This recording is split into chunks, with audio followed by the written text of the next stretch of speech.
Direction les Hauts-de-France.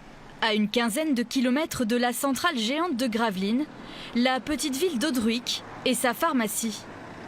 Il y a quelques semaines, Anne-Charlotte a reçu des petits comprimés qu'elle n'avait encore jamais eus entre les mains. Là, on a reçu à peu près 200 boîtes, ce qui est déjà bien entamé. Ça, c'est déjà notre deuxième stock. Donc, on en délivre vraiment tous les jours. Elles viennent d'un stock spécifique de la pharmacie centrale des armées. Ce sont des comprimés d'iode stable à avaler sur ordre de la préfecture en cas d'accident nucléaire. Donc, ça permet de saturer une glande qui s'appelle la thyroïde, qu'on retrouve à la base du cou. Donc cette glande va fixer l'iode et ça évitera à l'iode radioactif qui pourrait être inhalé ou ingéré de se fixer dessus. Donc ça protège la thyroïde de l'iode radioactif. Donc on va retrouver moins de pathologies comme on a pu retrouver dans des problèmes type Tchernobyl où on a eu des cancers ou des gloîtres, des augmentations du volume. Là on va protéger. Autour de chaque centrale, les préfectures mettent en place un PPI, c'est-à-dire un protocole à suivre en cas d'accident grave pour protéger les populations. Il y a quelques semaines, le périmètre des communes concernées a été élargi de 10 à 20 km. De temps en temps.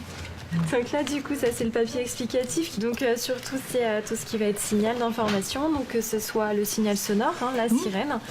Et ensuite, voilà, il faudra se renseigner sur la télévision. Comme les habitants de Dunkerque ou de Calais, ceux d'Audruic se sont vus proposer ces petits comprimés gratuitement en échange de bons reçus par courrier. Donc voilà, donc ça c'est pour vous montrer, c'est tous les bons que les gens ont reçus. Donc la partie détachable qu'on doit garder par le pharmacien. Et c'est vrai que ça représente déjà une certaine quantité importante. C'est financé par la centrale, toute l'EDF en fait. Ah, c'est EDF qui paye pour ces boîtes-là? Oui, c'est EDF qui paye pour ces boîtes-là. Au total, plus de 3 millions de Français sont désormais concernés par ces mesures de prévention. Voici.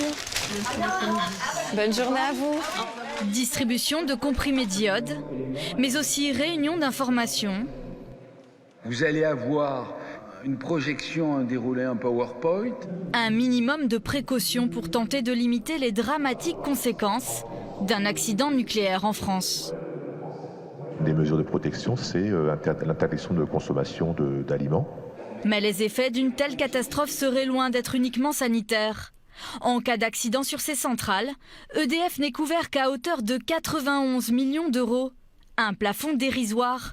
Les autorités de sûreté estiment qu'un accident nucléaire en France pourrait coûter 5000 fois plus cher. Consommer autrement, oui, mais à quel prix? C'est dimanche dans Capital à 21h05 sur M6.